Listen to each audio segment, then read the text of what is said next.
শুভ দুপুর বন্ধুরা। তো দেখতেই পাচ্ছেন এখন দুপুরবেলা ভাত খেতে বয়ে যাবো গা।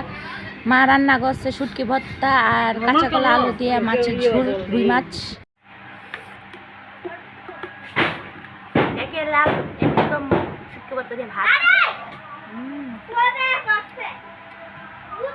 দেখতে পাচ্ছেন এটা মাছ। সবাই খাওয়ানোর ভিডিও করে লেগে আমি আজকে খাওয়ানোর ভিডিও করছি। জানি না কেমন ভিডিওটা, ভালো হইলেও কইও, খারাপ হইলেও কইও।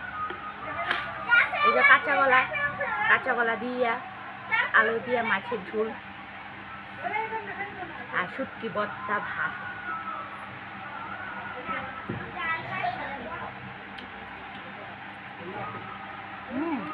স্বাদ হয়েছে।